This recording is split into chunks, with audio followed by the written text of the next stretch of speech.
प्रिय विद्यार्थियों, नमस्कार।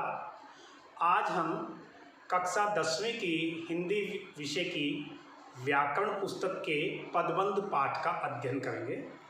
तो सबसे पहले मैं आपको पदबंध के बारे में बताऊंगा। पदबंध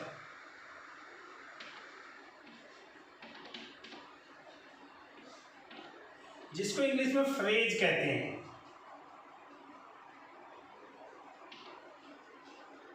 फ्रेज या इसको कई बार वाक्यांश भी कह देते हैं। वाक्यांश,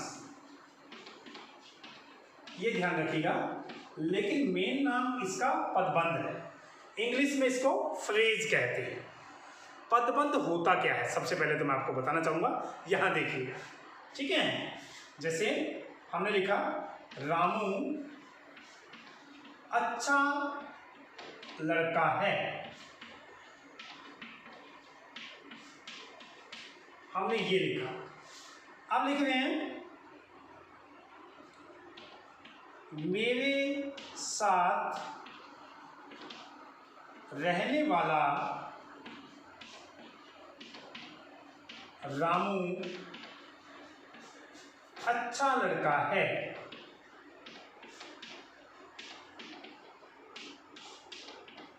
ध्यान दीजिएगा, मैंने दो सेंटेंस लिखे हैं। रामू अच्छा लड़का है, मेरे साथ रहने वाला रामू अच्छा लड़का है।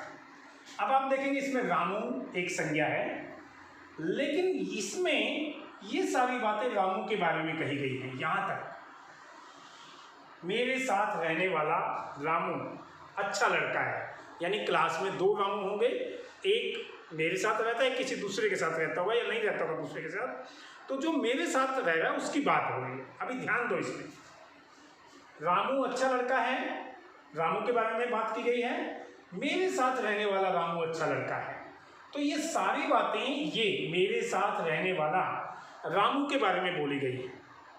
तो ये एक पदबंध है। पदबंध, ये एक पदबंध बन गया है। पदबंध में क्या होता है कि एक से ज्यादा शब्द होते हैं। ये पदबंध नहीं है, ये अकेला पद है। पद कहते हैं शब्द को ही, लेकिन जब वो व्याकरण में वाक्य में प्रयोग हो जाता है तब उसको हम पद कहने लगते हैं। नॉर्मल कहीं लिखा जाएगा शब्द है, लेकिन जब उसको वाक्य में लिख दिया गया तो उस पर व्याकरण के नियम लागू हो गए, तब उसको पद कहा।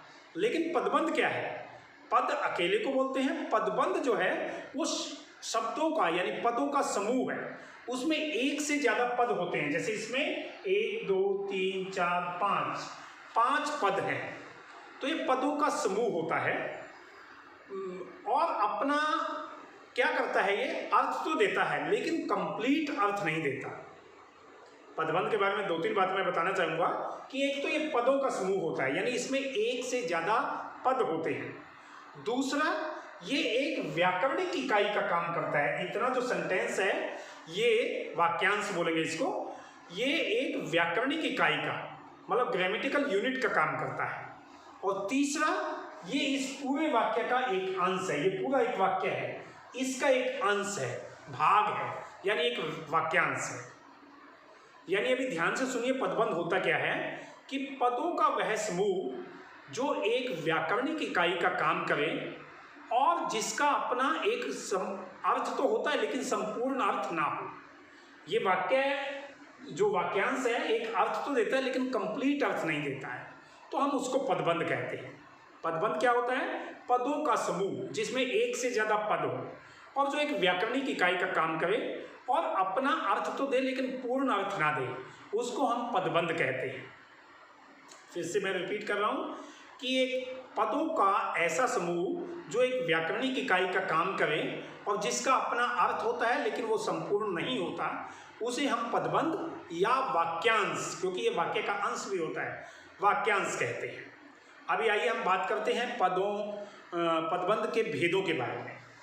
तो पदबंध के हिंदी में 5 भेद हैं।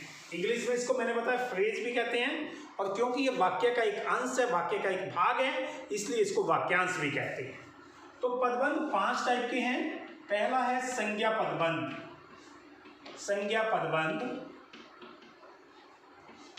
दूसरा है सर्वनाम पदबंध। सर्वनाम पदबंध।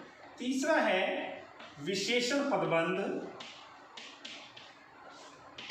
चौथा है क्रिया पदबंध और पांचवा है क्रिया विशेषण पदबंध। क्रिया विशेषण पदबंध। अब संज्ञा पदबंध क्या है? जो पदबंध संज्ञा का काम करे उसको हम संज्ञा पदबंध कहते हैं। जैसे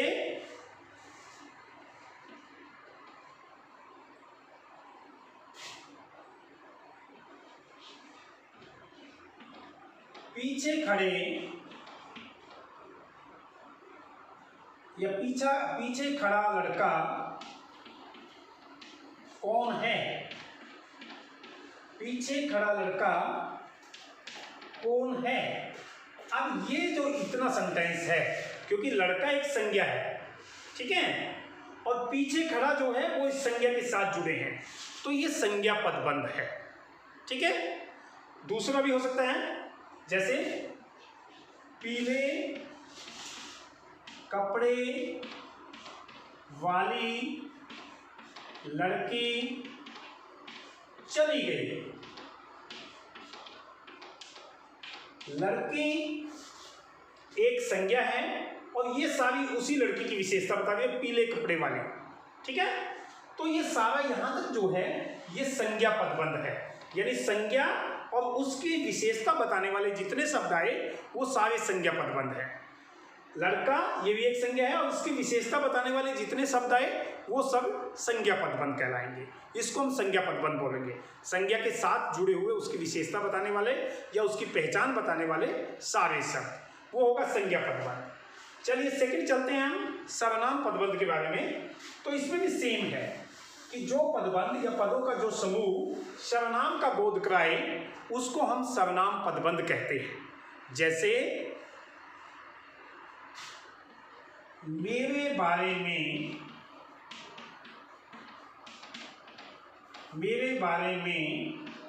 जानने वाले तुम कौन हो? यानी कोई आदमी है वो मेरे बारे में सब बातें जानता है लेकिन मैं नहीं उसके बारे में जानता हूं। तो ये वाक्य मैंने बोला मेरे बारे में जानने वाले तुम कौन हो, क्योंकि तुम क्या है, एक सर्वनाम है, प्रोनाउन है, और ये तुम के लिए बाकी सारे शब्दों का प्रयोग किया गया है। मेरे बारे में जानने वाले, तो ये क्योंकि सर्वनाम की विशेषता बताने वाले शब्द हैं तो इस पूरे समूह को, पदों के समूह को हम सर्वनाम पदबंध कहेंगे। दूसरा देखिएगा, जो कल आया था वह लड़का कहाँ है? जो कल आया था वह लड़का कहाँ है? अब ये वह एक सर्वनाम है और ये आगे वाला सेंटेंस वो उसकी विशेषता बता रहा है। जो कल आया था मतलब कि लड़के तो बहुत सारे हैं यहाँ पे, लेकिन बाकी उससे पहले आ चुके थे, लेकिन जो कल आया था उसके बारे में राइटर या लेखक पूछ रहा है। तो क्योंकि वह एक सर्वनाम है, तुम एक सर्वनाम है और ये आगे वाले शब्द सब उसकी विशेषता बता रहे हैं, आगे वाले जो पद हैं या पदों का समूह है, इसलिए पूरा ये यहाँ से यहाँ तक जो समूह है वो सर्वनाम पदबंध कहलाएगा। ध्यान दीजिएगा इसको। अगला है हमारा विशेषण पदबंध। अब इसी में मैं आपको बता देता हूँ, देखिए इन दोनों ही सेंटेंस के माध्यम से आपको बता देता हूँ। ये सर्वनाम से पहले जितने शब्द आए, क्योंकि उन्होंने सर्वनाम की विशेषता बताई है और विशेषता बताने वाले शब्दों को हम विशेषण कहते हैं। तो ये इतना, यदि तुम तक आ गया तब तो ये सर्वनाम पदबंध है, लेकिन यदि तुम से पहले है तो ये विशेषण पदबंध है। इसी तरह ऊपर वाले वाक्य में देखिए, लड़का तक जब हमने लिया था तब ये संज्ञा पदबंध था, लेकिन सिर्फ बोला पीछे खड़ा लड़का की विशेषता बता रहे हैं, तब ये विशेषण पदबंध है। यानी इसमें संज्ञा शामिल हो गई तब तो ये संज्ञा पदबंध, यहां तक आएगा तो संज्ञा पदबंध बन जाएगा। अदरवाइज ये इतना सेंटेंस जो है ये विशेषण पदबंध है। इसी तरह इसमें तुम शामिल हो गया तो ये सर्वनाम पदबंध है, और यदि तुमसे पहले शब्द आए तो ये विशेषण पदबंध है। यानी विशेषण पदबंध होता क्या है कि जो शब्द संज्ञा या सर्वनाम की विशेषता बताते हैं, पदों का वो समूह जो संज्ञा या सर्वनाम की विशेषता बताते हैं उसे हम विशेषण पदबंध कहते हैं, ध्यान रखिएगा।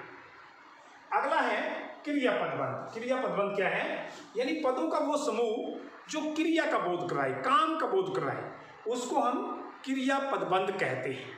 जैसे हमने बोला मोहन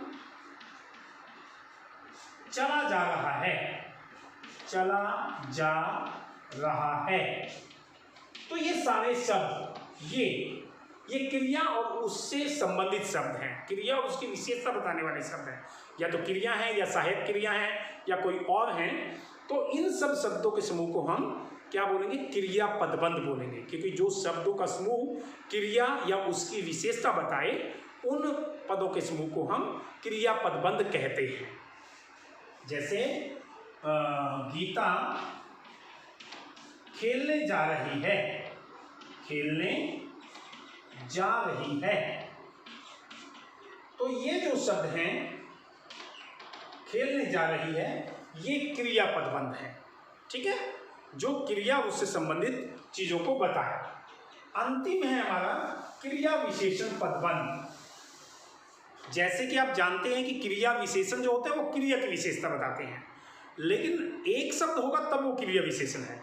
जब बहुत सारे पद मिलकर के, बहुत सारे शब्द मिलकर के क्रिया की विशेषता बताएं तब हम उसको क्रिया पदबंध कहते हैं। जैसे मोहन, इसी सेंटेंस को मैं दोबारा लिख रहा हूं, बहुत धीरे धीरे, बहुत धीरे धीरे चला जा रहा है, चला जा रहा है। अब देखिए हमारा इससे पहले का जो वाक्य था मोहन चला जा रहा है, अभी हमने थोड़ा सा इसको एक्सपेंड कर दिया, बढ़ा के लिख दिया है, मोहन बहुत धीरे धीरे चला जा रहा है। अब इसमें क्या है, यदि हम चला जा रहा है, देखिए ये तो क्रिया पदबंध है, लेकिन इसकी विशेषता बता रहा है, कैसे चल रहा है, वो तेज चल रहा है, धीरे चल रहा है, दौड़ के चल रहा है, ये क्रिया की विशेषता बताई जा रही है। तो ये इतना वाक्य है बहुत धीरे धीरे, ये क्रिया विशेषण पदबंध है क्योंकि इसने क्रिया की विशेषता बताई है। और देखिए गोपाल